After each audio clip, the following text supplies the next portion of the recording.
Good evening, everybody. Hey guys, thanks so much for tuning in. This is Savage Joy with the Unruly Hour. Tonight I am joined by Phil, who otherwise is known by Awkward. He is a rapper that is quite known for his stance on Black Lives Matter and abolitionist of police force, things like that. We're going to get into all those things. Thank you so much for joining us tonight. Thank you for having me. I think this will be a first for people knowing what my birth name was. Yeah. and speaking of first, we're gonna premiere your song at the end of the show, which is pretty awesome. Yeah, celebrating the 10 demands for justice. Yes. So first, a lot of you guys who are regular viewers of my show, you guys saw when I had on the gentleman in prison, Temujin Kensu. He is going on 34 years in prison for something he did not do. And Awkward is the one who initially told me about him.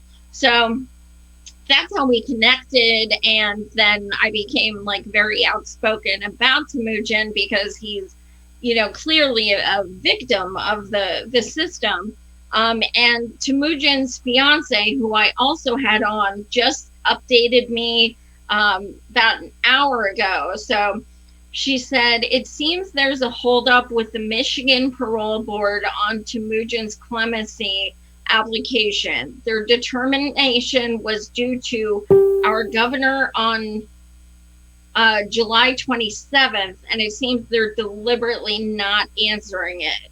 We fully expect a simple denial, which is what we want. And approval would mean parole, which any innocent person shouldn't be subject to, and we definitely don't want a public trial again. Once the governor receives the denial, she can grant clemency, which we think she will do. Fingers crossed. So what's your reaction to that? I know I talk to a lot of people who are either in prison or helping those who are. And one of the most important kind of tools or weapons you have is hope. So I can totally understand, their feeling that Governor Whitmer may grant him clemency as she should have done years ago, and as multiple governors should have done over the last 3 decades. I'm a pessimist, and this isn't a laughing matter. I hope they're right. But as what she sent us suggests, or what it explains, is that the governor can't even do that if the parole board doesn't hear his case. And not surprisingly, because they've found every way possible to keep him in prison and torture him, and that they are intentionally not hearing his case so that it they can't even deny it again. So I know that they would benefit greatly from us using our platforms to get the message out there again, just in terms of it being seen by more people and tagging other criminal justice and social justice accounts. But I wrote a really long article about it. I interviewed Temujin as well, and I have tweeted about it. I've tagged the governor a million times, as has the United Left. So I don't know what else we can do. I don't see why she can't apply pressure on the parole board. I don't know who the parole board reports to other than the Justice Department in Michigan. So we can tag them, and I certainly will. I just got the notification from her today as well. But up to this, as of now, we're still in limbo, of course. Yeah, it's so frustrating because, and I I never do interviews beyond like an hour because I realize people get restless and stuff.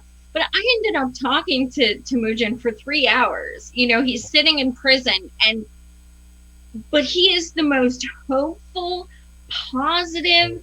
Like, I was like, damn, I'm grumpy. Like, this dude has so much more to be pissed off about, and I'm just so much less nice, you know? And he's just, and I mean, he's a Buddhist, and it shows.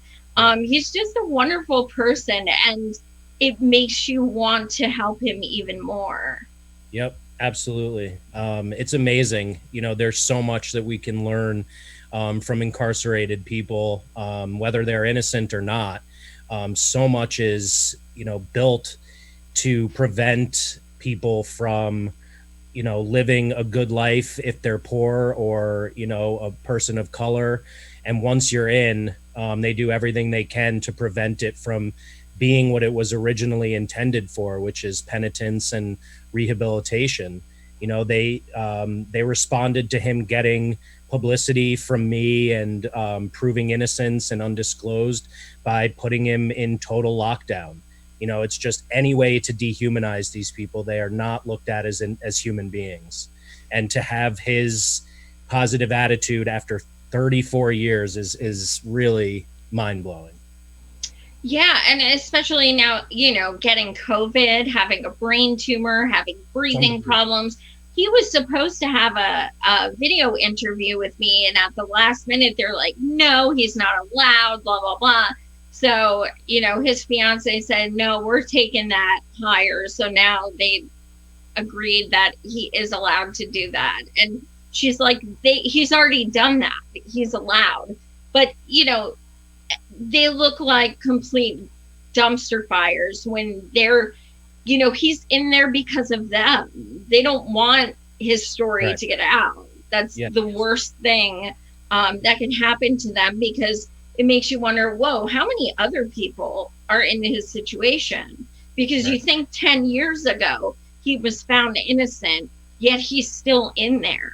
So your mind is blown. You have this concept that, like, the second you're found innocent, you literally walk out of prison. And it doesn't happen like that at all. Right.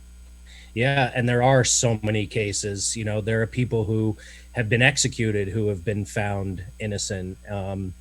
It's a corrupt system, and it's designed for profit. So, you know, you have politicians who the more violent the police and the more people are incarcerated, the better it is for the corporations that give them money. So they, you know, for their campaigns, they all work together.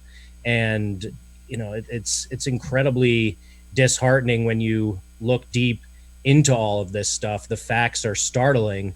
But then, you know, you talk to some people who are effective in passing laws that free people.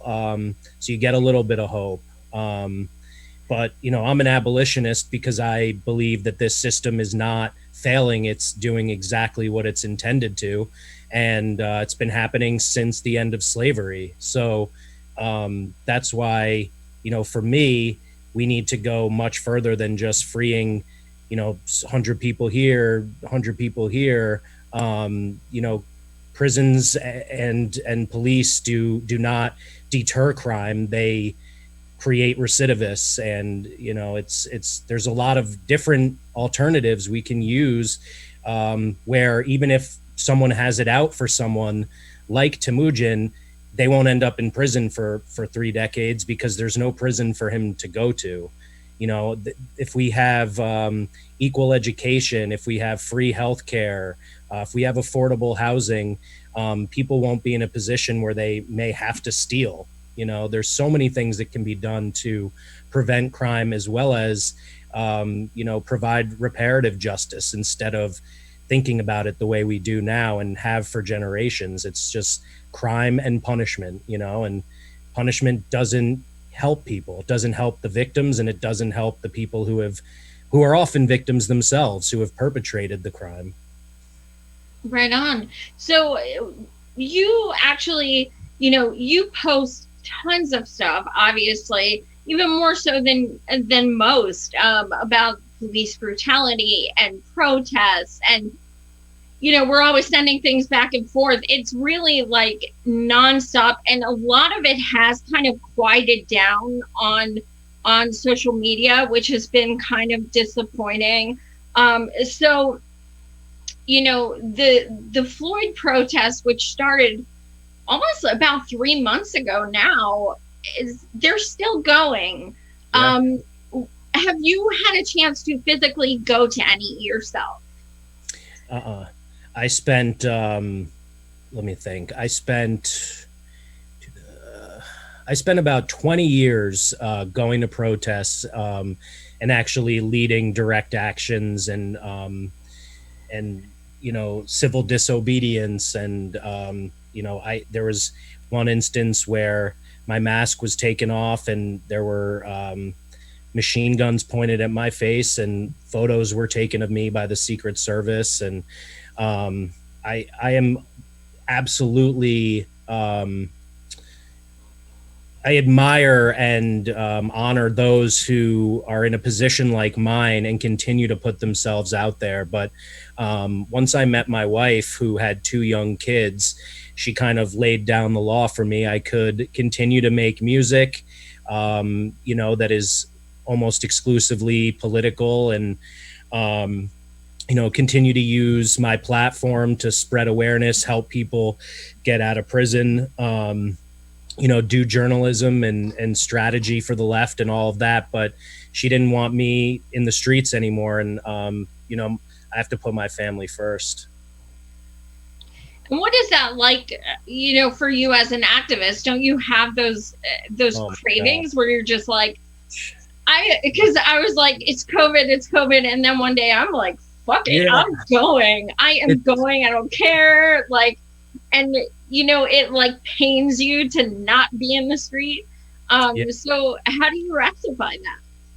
Yeah, I mean, it is hard. You were right, and no one's ever even pointed that out before. Like, you totally get it.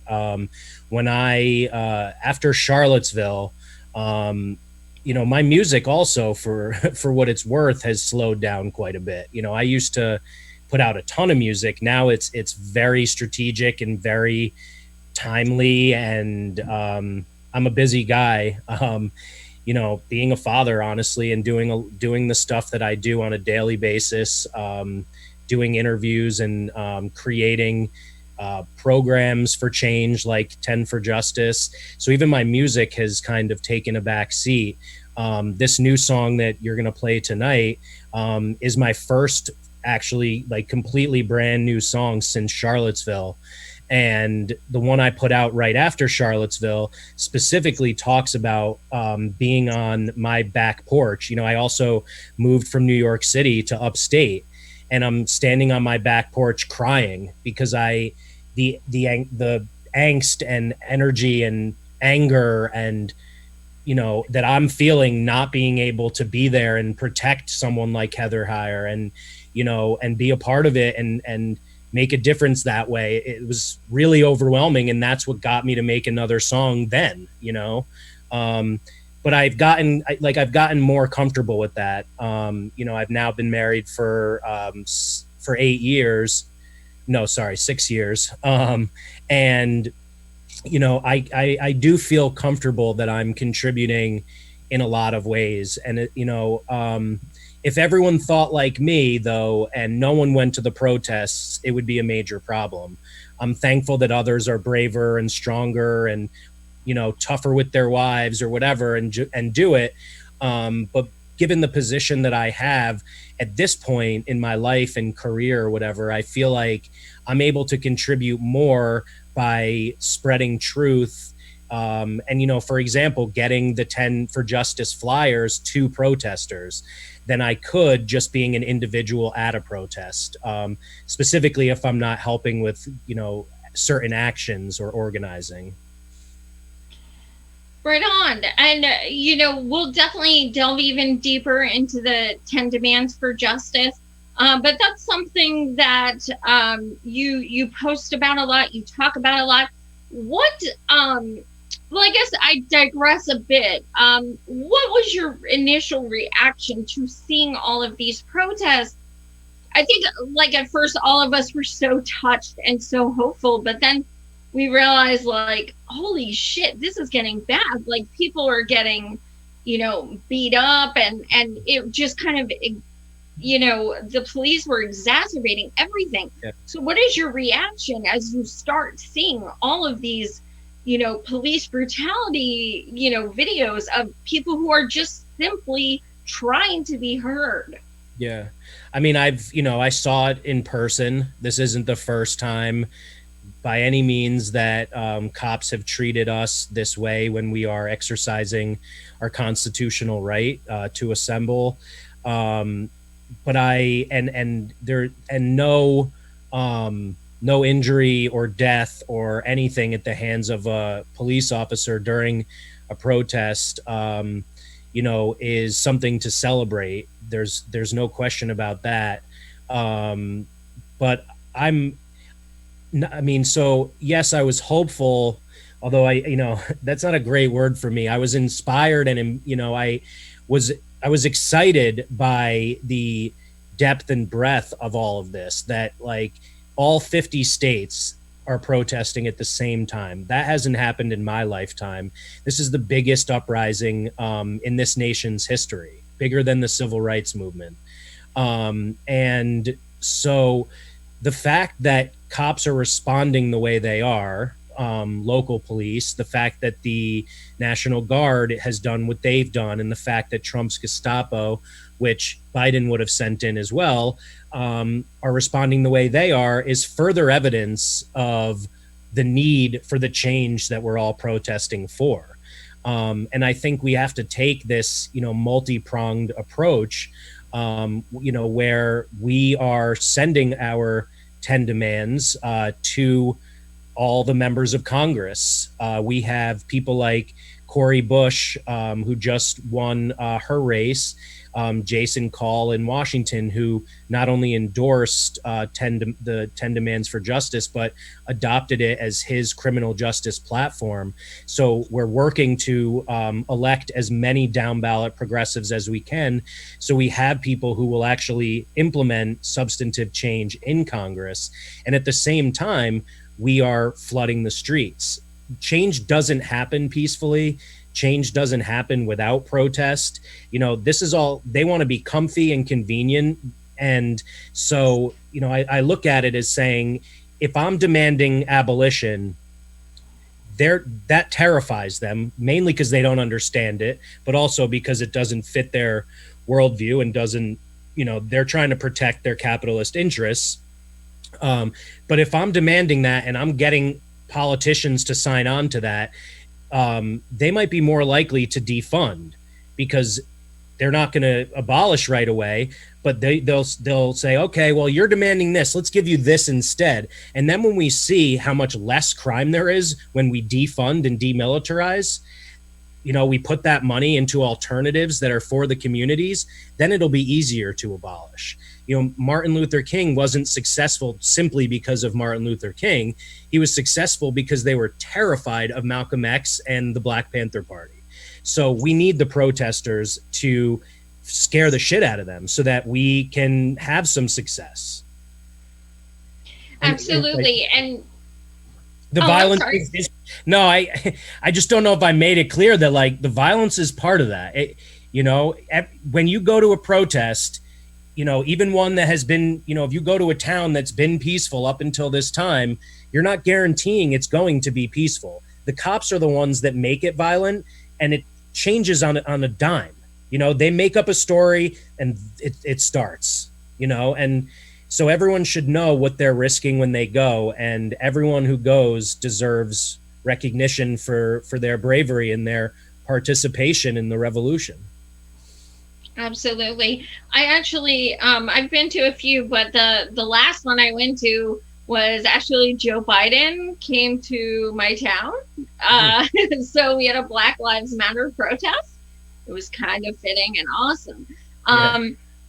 So it's interesting you say that Biden would have done the same thing. I do not doubt it. I'm kind of digressing a bit and jumping ahead, but let's say if, and I do mean if, Biden wins, can we expect people are still going to stay in the streets in this of this magnitude? Yeah. Well, that's the reason there are certain segments of the left and, probably of, other communities like not tied to politics, but who don't want Trump to win because they like Trump's politics. They don't want Trump to win because they think he's not an anti-Semite, a racist, a misogynist, and a sex offender, but they want him to win because he's going to make it worse. And in order for real progress, it has to get to the total worst possible place. I don't know, man. Like, I don't know if I'm willing to risk that, but maybe that's a privileged stance. Like, if I was suffering more, maybe I would say, let's elect Trump because that's the only way we're getting to where we need to get. I like I said, I think Biden, it blows my mind, who has voted for him because he's a segregationist. He wrote the crime bill that we're looking to repeal.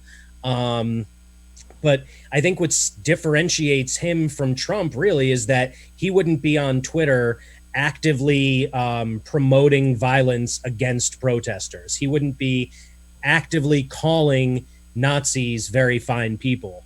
But outside of that, I mean, their policies aren't going to be that different. And in fact, Biden is not only against defunding police and against legalizing marijuana, he wants more police. So he and I are not similar. Long story short, I think, unfortunately, most people are not as I think too many people focus on this being, or believe that this is all because of Trump when it's not. This is, people in the Black community or in the Latin American community or certainly in the indigenous community know that the over policing and the murder of innocent people or guilty people on the streets by cops has been happening way before Trump. But I think as a nation, I think we think this is a Trump thing, and we could very likely see a decrease in momentum if Biden wins. I absolutely fear you are correct.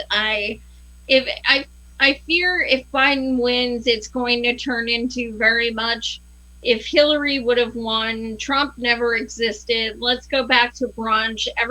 You see people say things like, I want to go back to normal.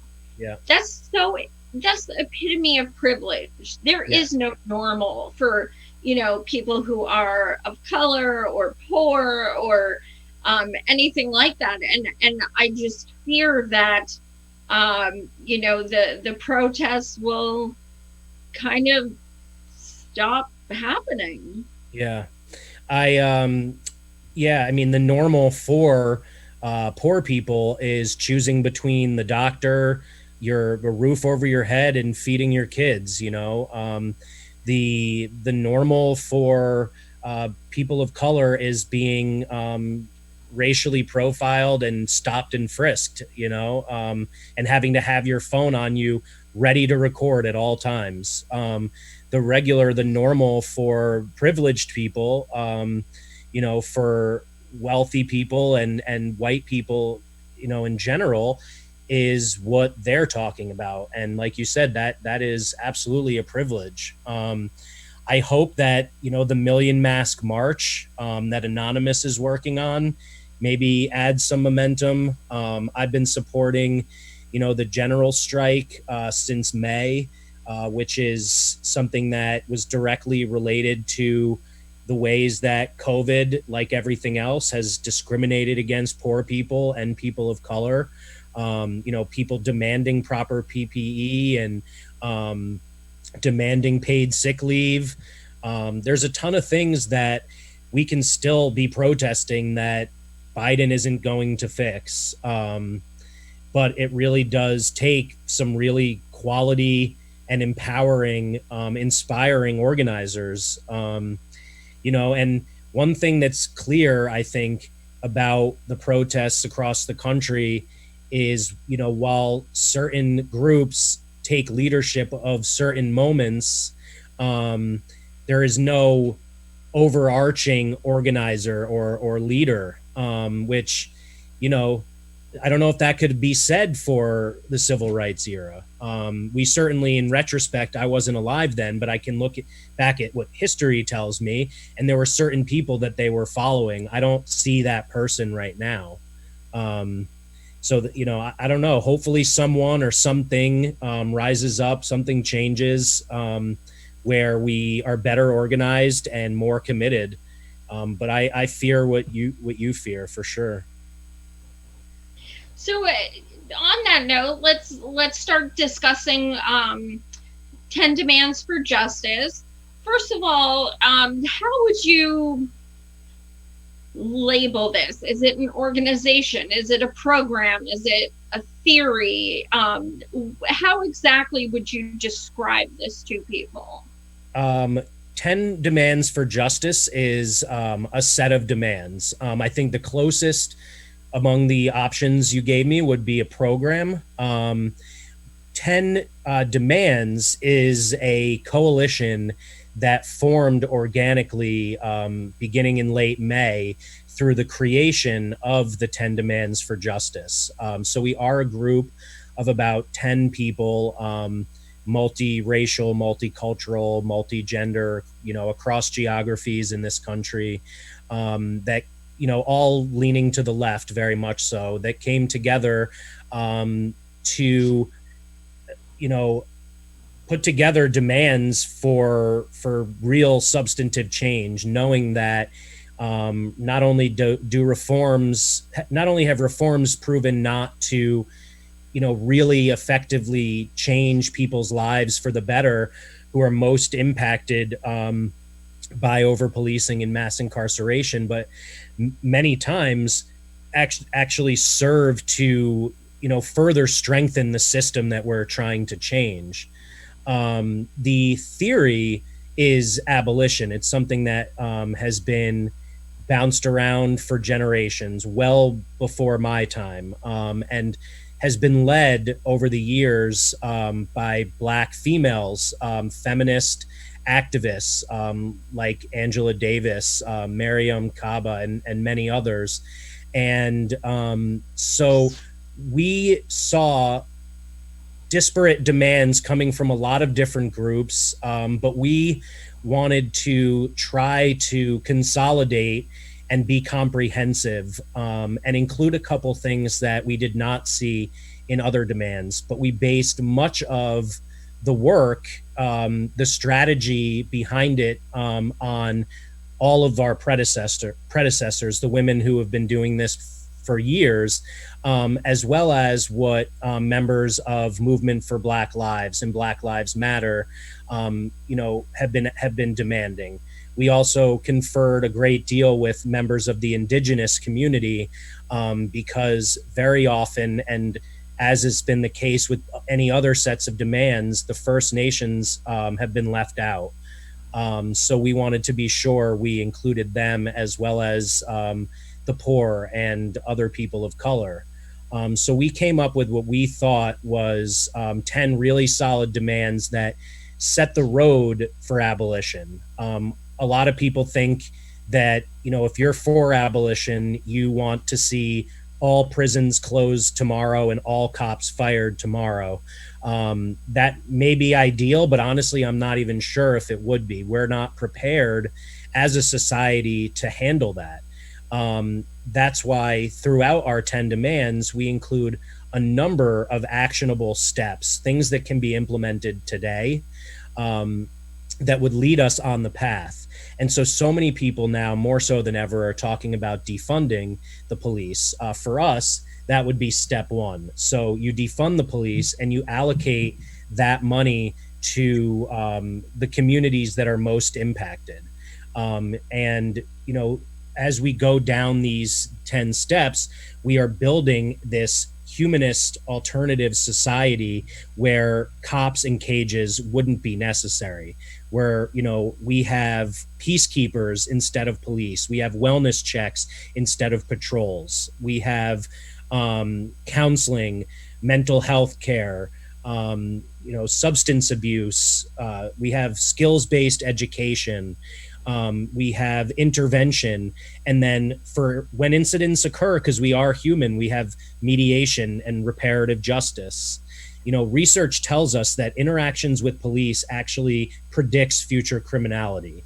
We have research that tells us that even the victims would prefer jobs training and education, and counseling and healthcare over prison and police. So then you take the fact that 1/3 of all stranger murders in this country are committed by cops, that cops kill 3 people every day, that 1 in 3 black boys born tomorrow is going to end up in prison, and that, you know, black men are 600% more likely to be killed by a cop.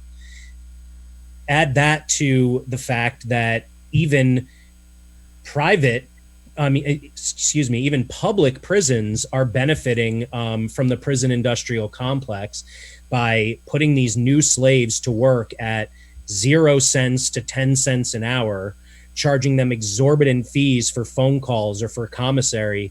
The same corporations that profit off of prisons are the ones financing police foundations that are used to militarize the police.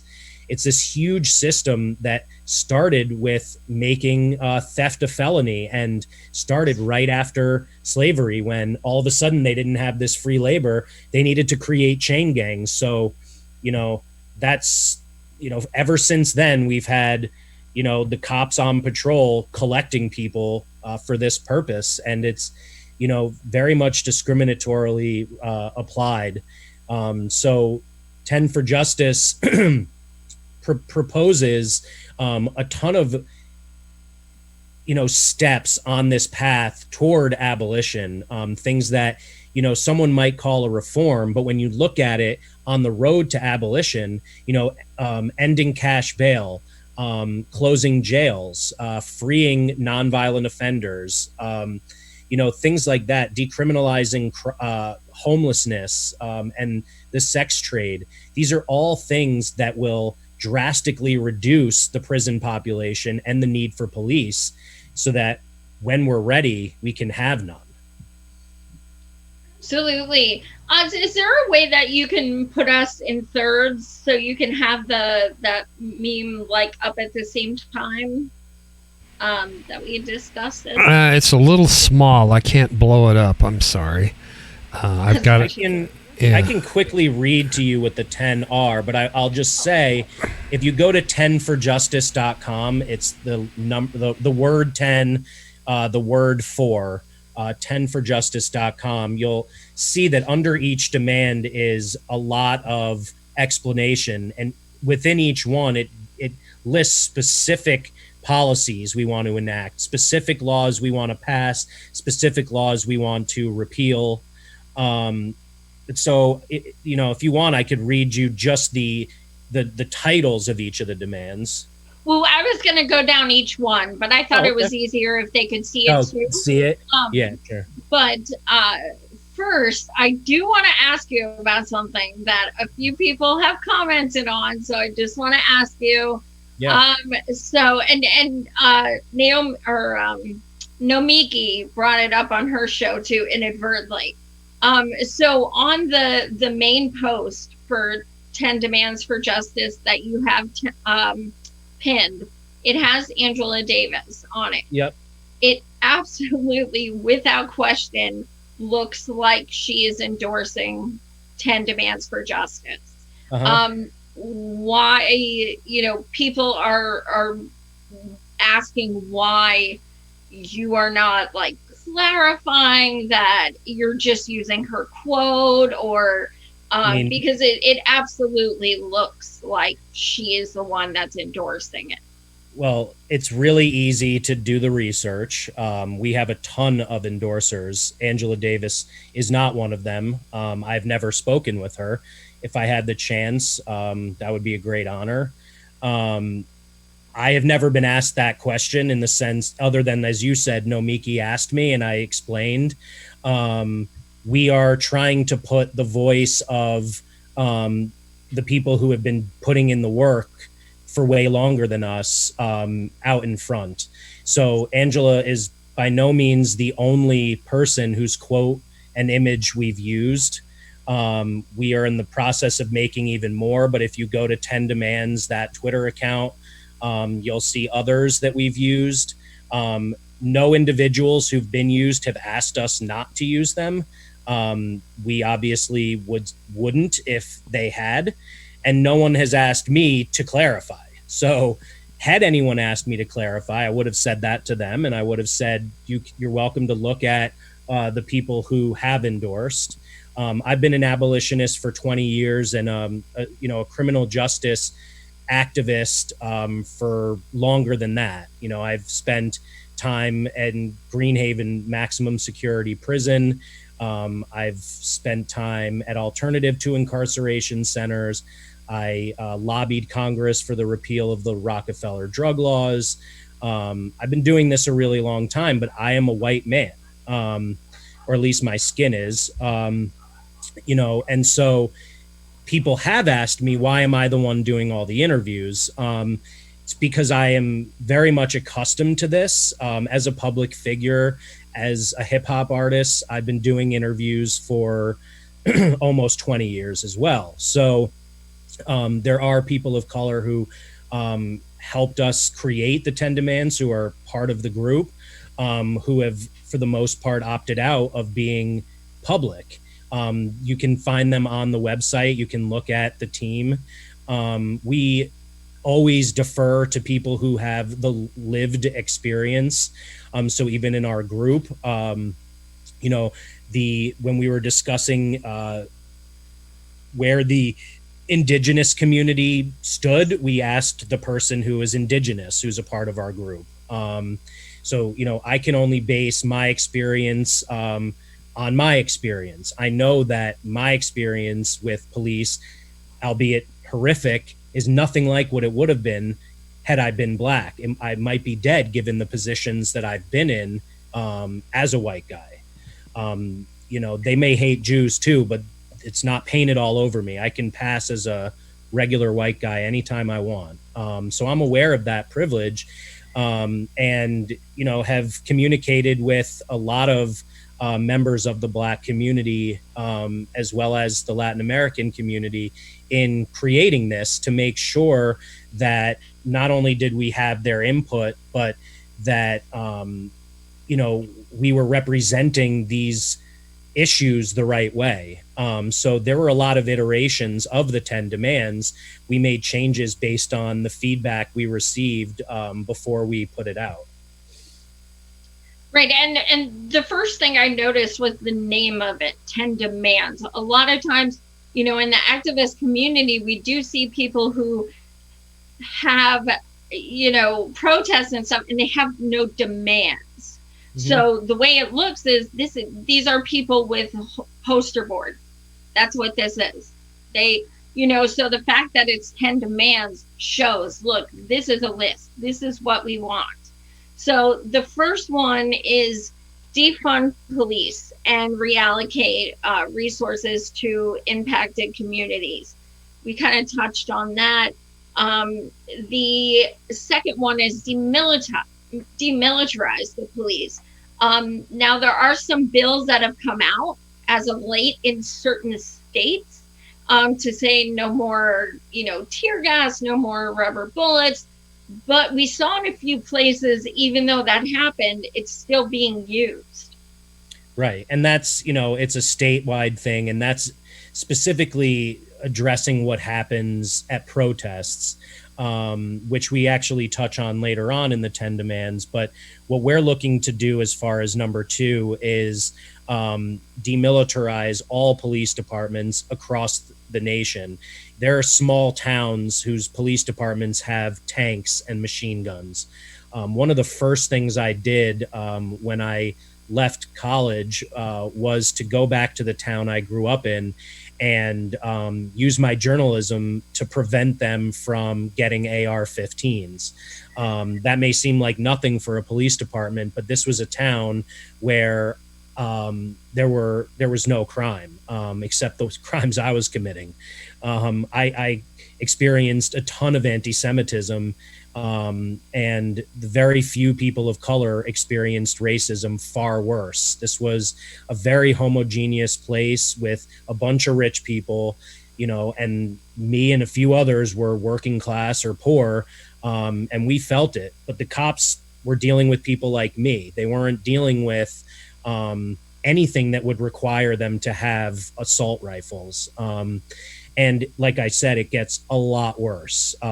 There are a ton of grants and programs that, and as well as, police like foundations designed to provide literally military grade weaponry to police departments. So not only are they over policing, not only are they underqualified to manage tough situations, none of them are trained to de-escalate. None of the implicit bias training works. So these are crazed animals with things that can destroy many people all at the same time. So we're looking at demilitarizing completely, and a ton of the money that is put into police departments is used for this purpose. I always think about Standing Rock. We've all seen the pictures that it absolutely looks like they are in Iraq or something like that. I mean, just head to toe. And they're actually going up against indigenous peoples who are, have incense and are praying. Yeah, it's unbelievable. And it's absolutely incredible. Number 3 is eliminate discriminatory policing, prosecution, and sentencing. So what exactly does that mean? That's kind of broad. Yeah, so that the main titles, so to speak, of each of the demands are pretty broad intentionally, and then we go into great detail.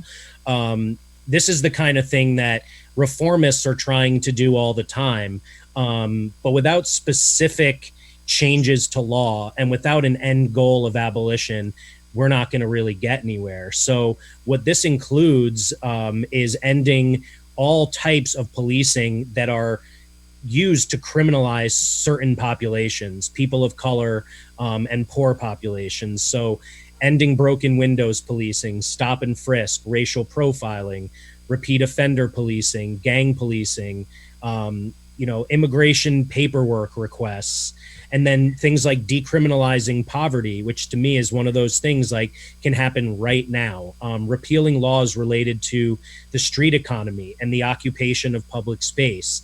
The amount of people who are in jail because they peed on the street because they don't have a toilet, who then, of course, can't afford cash bail.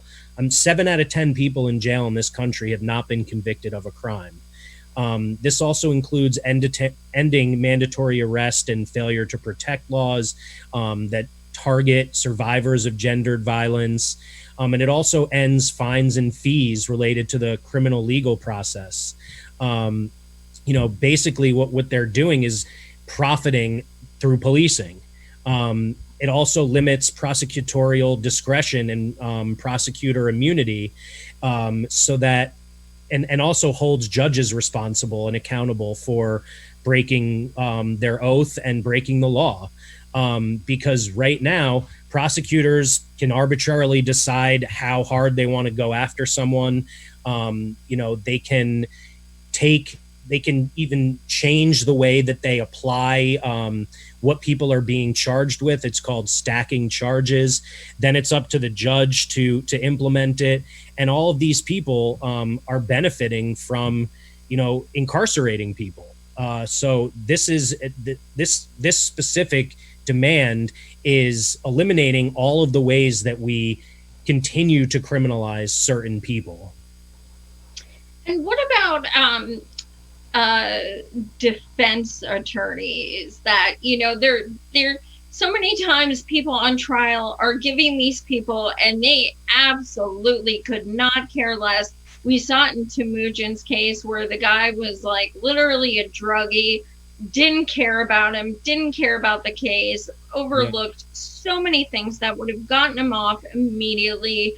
What about things like that? Is there any kind of recourse? Well, that's a great question. Somewhere in here, I can't remember which demand it is, we address defense attorneys, but actually not in the way that you mentioned. You know, in addition to there being some defense attorneys who aren't qualified or aren't good people, there's also probably a more systemic problem, and that is defense attorneys having completely obscene caseloads, and that is on purpose. You know, defense attorneys are public defenders. You know, they're paid very little, and there's not enough of them, and because of over policing and you know, because of the types of activities that are criminalized, there are way too many cases over like minor offenses that make it impossible for even the best intentioned public defenders to represent the clients they have fully and you know, to the best of their abilities. So again, I can't recall which demand that's part of off the top of my head, but we do believe and we do demand that there be a much smaller caseload for public defenders. However, again, like, we are hoping to implement as much of this as possible, as quickly as possible, by putting this in front of people who can make change and explaining to them through mass effort, you know, how much of their constituencies believe in this. But in an ideal world and down the road, that is not going to be an issue, because the amount of police will be drastically decreasing. The things that have been criminalized and people are being arrested for are going to be vastly, you know, less. And over time, we're going to be able to get rid of the whole criminal justice court system entirely. If we don't have police and prisons, if we live in a humanist society where people are held responsible for their actions as human beings and are part of a reparative justice process, everything will look different. And let's see, so number 4, I believe, institute complete law enforcement, transparency and accountability. Right. Again, this is, you know, one of those things that needs to happen right away. As long as we do have cops, you know, and other forms of law enforcement, they should not be able to kill with impunity, beat people with impunity. So this includes a national database of police crimes, brutality, and misconduct, as well as independent community-led reviews and audits, and public reporting of all police records and schedules. And this is a great opportunity to start abolition. You know, the police officers and police departments that are found guilty of manipulating data, covering their badge, beating someone or killing someone, those are the first that can go. You know, we're not looking to perpetuate the carceral system. You know, you're not going to find, as much as we might love revenge like anyone else, we're not going to be calling for the death penalty for a cop who kills someone. We don't want to put them in prison either. You know, within the current system, if everyone else has to go to prison, it's fair to say that cops should also. They should be held equally responsible as any non-police officer. However, in our post-abolitionist society, that would not be the solution. But it's certainly something we demand, that every officer and every that is found guilty is terminated, that they lose their pensions. They need to be held responsible, and the departments that are found covering for them, those are the first ones that should be abolished. 5, you have independently investigate all police crimes and abuses of power. Yep, and this really just adds to the number 4. Number 4 is about making sure that what police are doing is transparent and they are held accountable. Number 5 is the independent investigation. It's through this National Review Board, community-led, oversight, investigating all officers who are potentially guilty of any crimes, and holding them responsible through this investigation, and with their penalty being what we're looking for, reparative justice. So part of this would be a pre-established program so that they are held responsible following the framework that we're looking to implement across our society.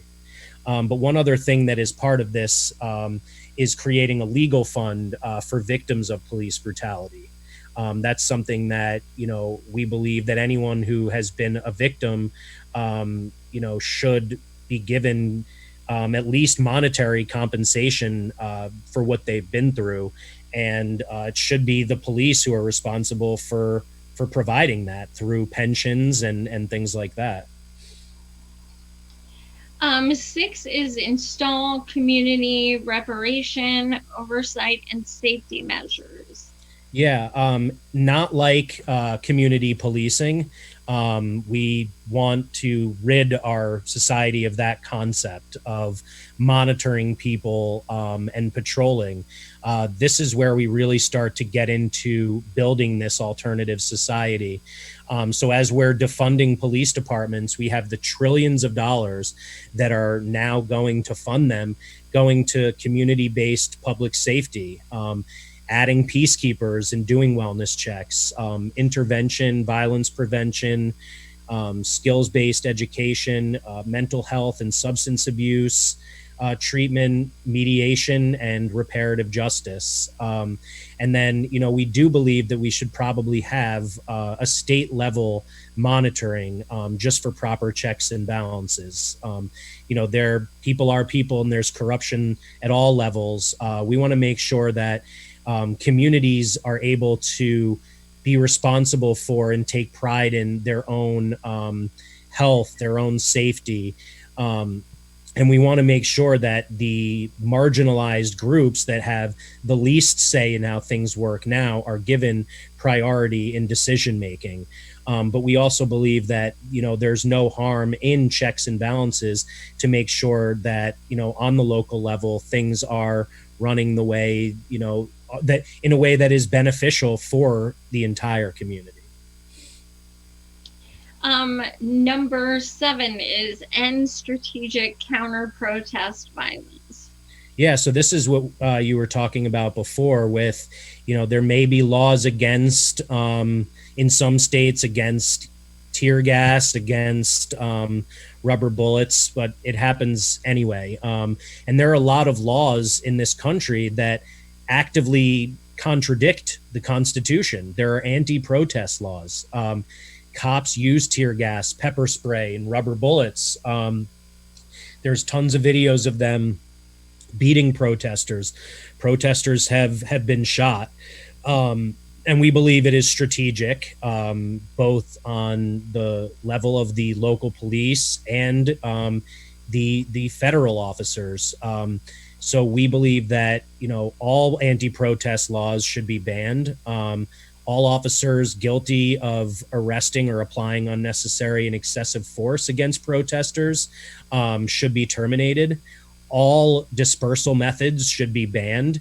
Again, this is our constitutional right, and their tactics are what creates the violence. And then obviously, since they shouldn't be arrested in the first place, all protest-related convictions should be expunged, and all protesters in jail and prison should be freed.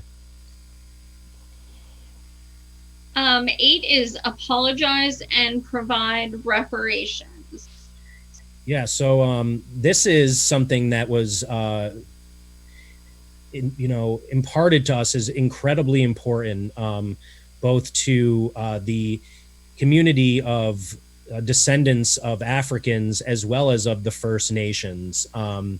So this includes reparations for all living descendants of slaves, as well as all members of the First Nations. This includes the United States actually honoring all the treaties that were made with indigenous people, which includes, their sovereignty, their self-determination, and the return of stolen land. In addition, this includes, actual apology and indemnification to victims of police violence and racial discrimination in policing, prosecution, and sentencing.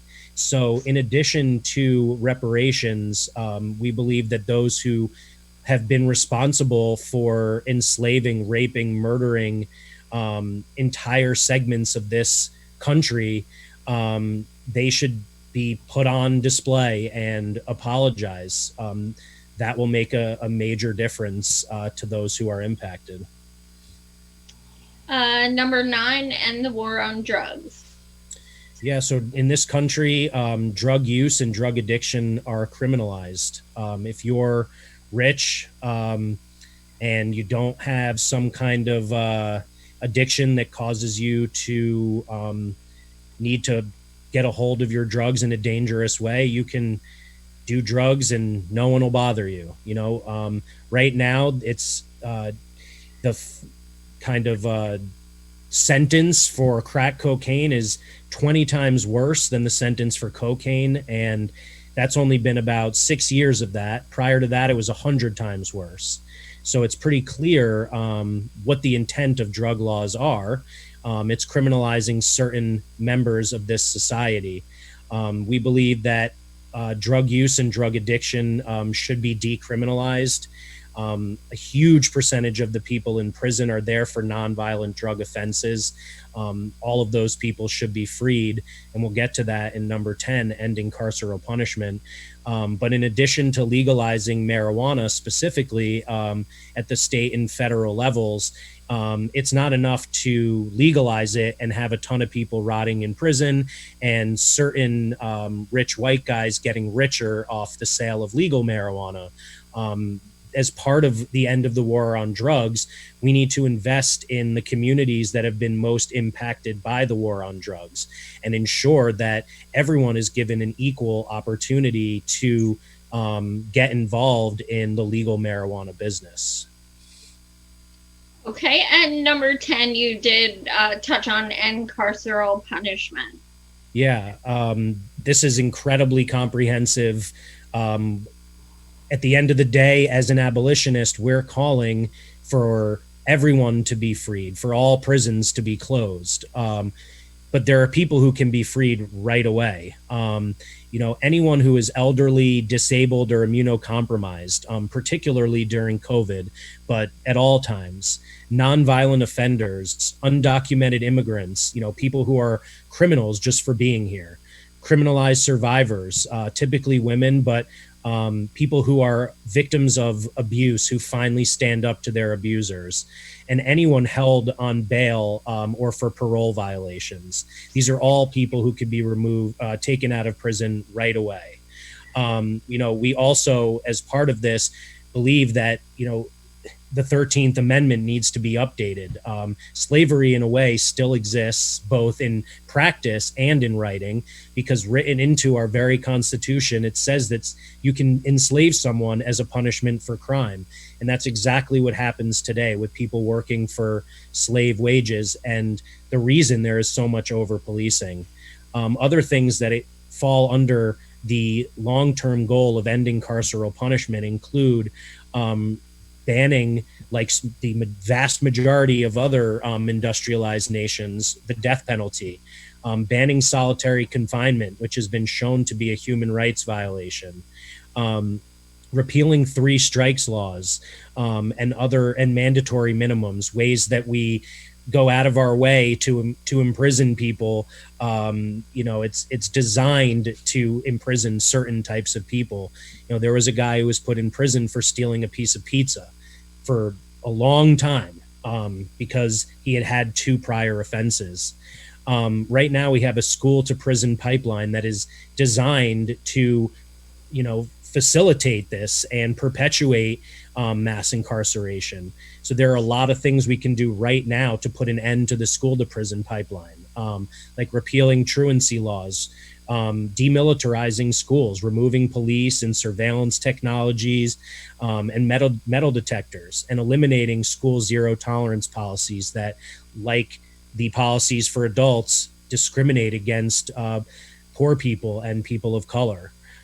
Also, we can eliminate the prison industrial complex, which is clearly a driver of a lot of this and is going to be fought against tooth and nail. But there's absolutely no reason why corporations should be profiting off of incarceration. So we're demanding the immediate closing of all privately owned prisons and the termination of all contracts with private companies that profit off of prisons. We can, just like we, at this point in the defunding of police, can put a stop to all new investments in police departments and all new raises and promotions for police officers, we can demand an end to all new prison construction. We can cut funding to prosecutors' offices. We can abolish ICE and end immigration detention, which of course is designed to criminalize and incarcerate people who are here. And for the very reason, that's it, just because they're here. And finally, as a part of this, as we're eliminating all of these forms of carceral punishment, we intend to implement these alternatives to incarceration. So implementing measures for intervention, prevention, and education, as well as reparative justice. It's a new model that we can put in place where it's been used in other countries and in smaller segments of our society, have proven to not only make people happier and feel safer, but actually be safer. Crime is decreased when you get rid of police and you have things that empower and educate people to work together. So I do want to clarify, because this is the number 10 is the one that people get the most confused about. So number 10, let's say 1 through 9 works well. All of these needs are met. And things change on so many levels. Number 10, ideally, nobody would be in prison, period, regardless of what they do or anything like that. Prison, jail, none of it exists. Right. Okay. So I guess, my natural question would be, what would deter someone from murdering someone or raping someone if there is no ramification on that level?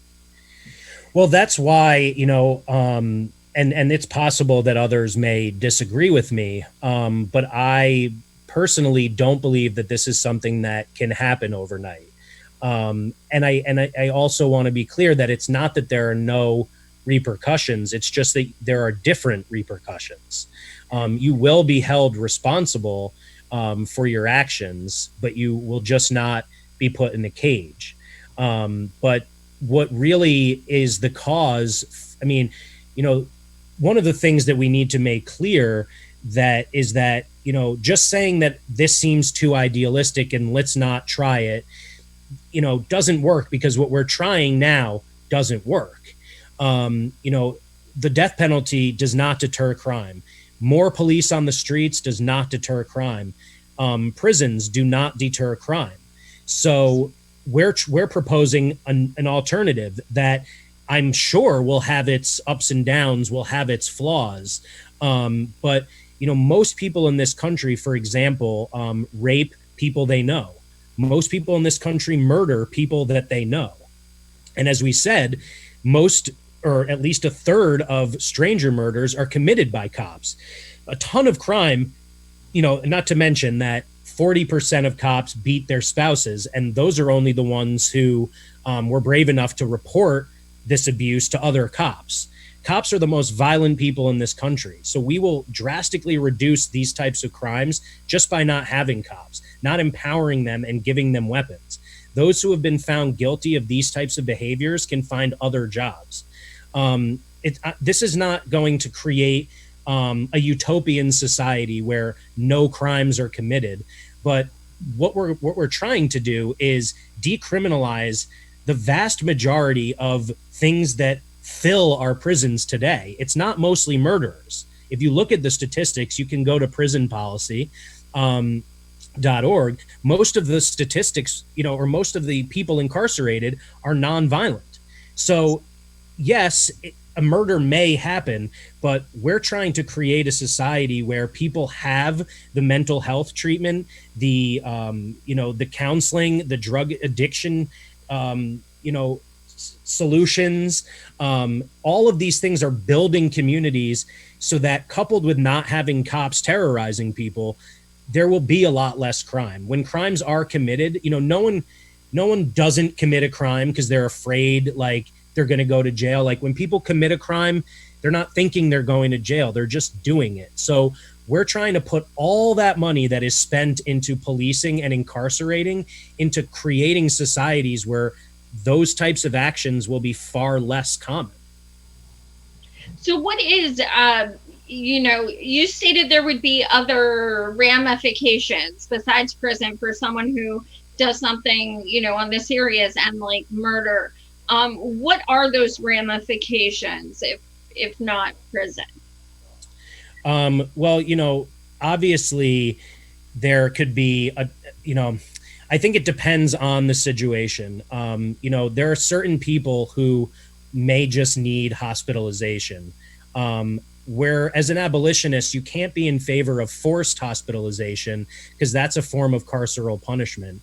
And so theoretically, those who need hospitalization will be given hospitalization.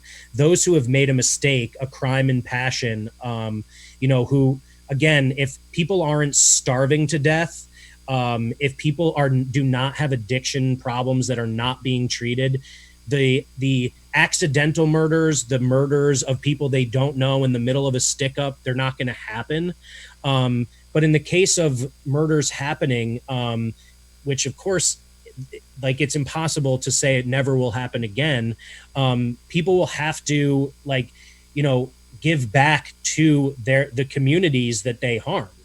There are a lot of stories, even one that it specifically talks about a murder at the end of Angela Davis's book, Are Prisons Obsolete, that talks about how this person killed a couple's child. And when they went to court, the couple said they didn't want this person in prison.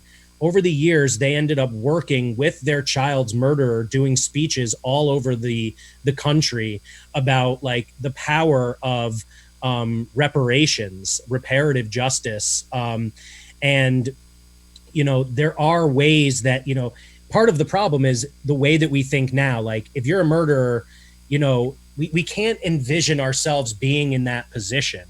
So there are ways that you can be held responsible as a human being to another human being, or held responsible to your community, like community service, things that you can do for the family that you have harmed, where it will actually benefit the community, benefit the family.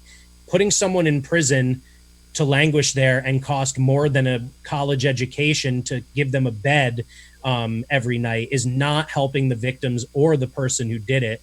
And as we know, most perpetrators of crimes are victims themselves. So we have to change the entire system. I mean, we can always point to, like, and that's what everyone asks, what happens about the rapists and the murderers? Again, in this society, those people are going to be helped way before they get to that point. Not putting kids, for example, straight from elementary school to a youth center institution to create a criminal out of them. We're going to have fewer criminals. Prisons create recidivists, youth institutions, immigrant detention centers. We are creating criminals. What would you like to leave, before we get to your video, of course, what would you like to leave the viewers with, to take away from this program you've created?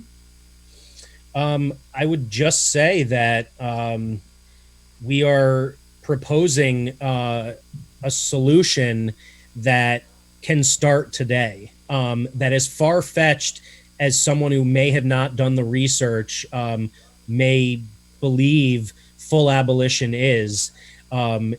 If you read both the demands themselves and the way we envision this alternative society, this is something that you should get behind, because any one of us can fall victim to this situation. What separates a homeless person who has to steal for food from someone who is, doing just fine after losing a job is family.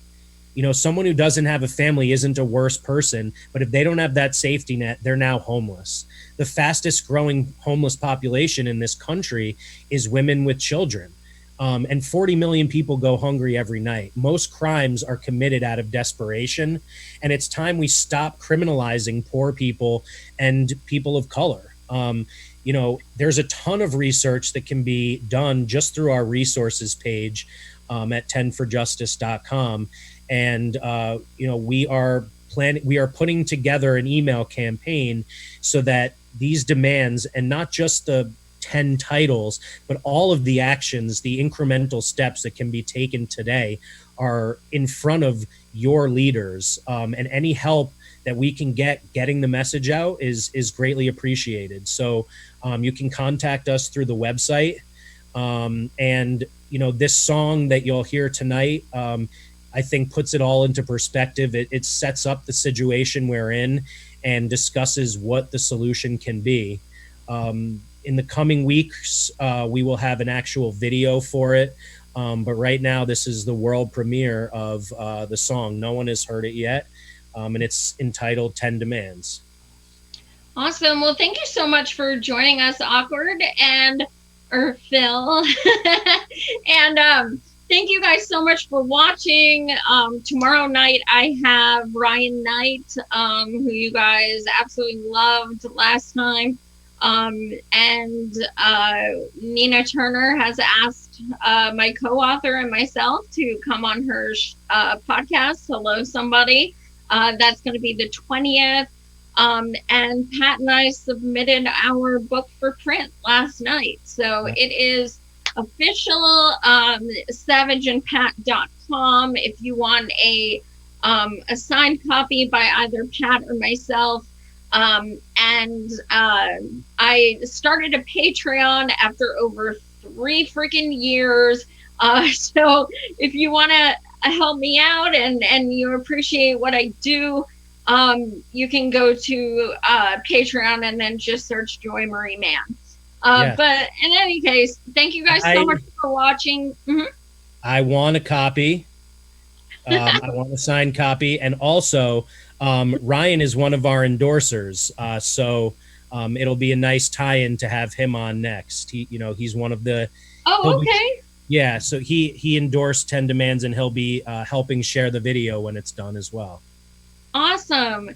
Thank you so much, Kathy Lloyd, for your donation. That's amazing. Thank you so much. And thanks again, Awkward. Well have deserved. a great night, everyone, and stay tuned for the premiere of the new song. Thank you. Being an abolitionist requires unlearning every single thing we've been told about jails, prisons, and police since birth. To consider people as full human beings instead of monsters and psychos. To prioritize community over our selfish need for revenge. This is Awkward, 10 Demands. and they're about to find out. Every city, every town, burn the precinct to the ground. Badgeless federales sweep you up without a sound. Now they're crying for the Constitution, but the moving since the dissolution of the institution of slavery to the slave codes made to be new slaves with new chains and chain gangs to Jim Crow. They imputed crime to color, collapsed communities for profit. Stop and frisk on body cams, reforms not for stopping it, but rather rendering a system even more permanent. So the rich rely on cops, and the cops do the murdering. The media reports to ensure the social scare, so everyone fears a world if cops weren't there. Statistics show cops are trained for collecting collars, and punitive systems produce recidivists and dollars. If you're poor, black, and brown, you're born to the siren sound. Tell me, how much money are we paying so you'll beat us down? One time I'll say it out loud, honey. To a riot cop, 3 is a crowd. How much money are we paying right now so you'll beat us down? One time I'll say it out loud, honey. To a riot cop, 3 is a crowd. How much money are we paying right now so you'll beat us down? How much are we paying for the cops in cages? Patrolling and chasing, turn the block to Hades. Controlling the nation, no pops for babies. We've been selling and throwing rocks for ages. There's no education, so we clock for wages. There's no medication, so there's stock in the basement. No justification, pop with no hesitation. No reparations, so we fight the enslavement. One time I'll say it out loud, honey. To a riot cop, 3 is a crowd. How much money are we paying right now so you'll beat us down? One time I'll say it out loud, honey. To a riot cop, 3 is a crowd.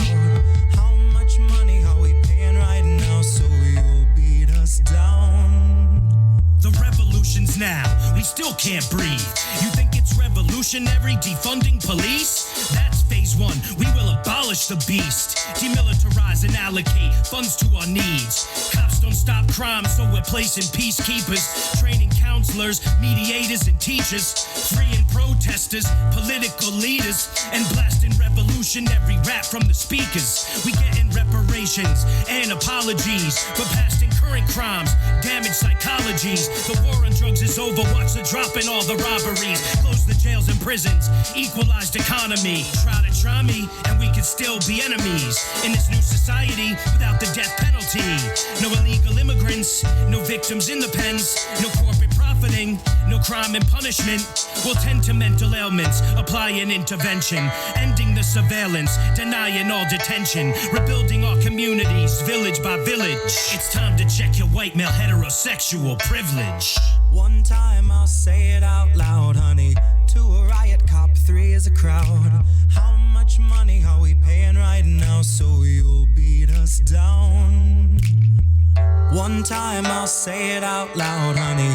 To a riot cop, 3 is a crowd. How much money are we paying right now so you'll beat us down?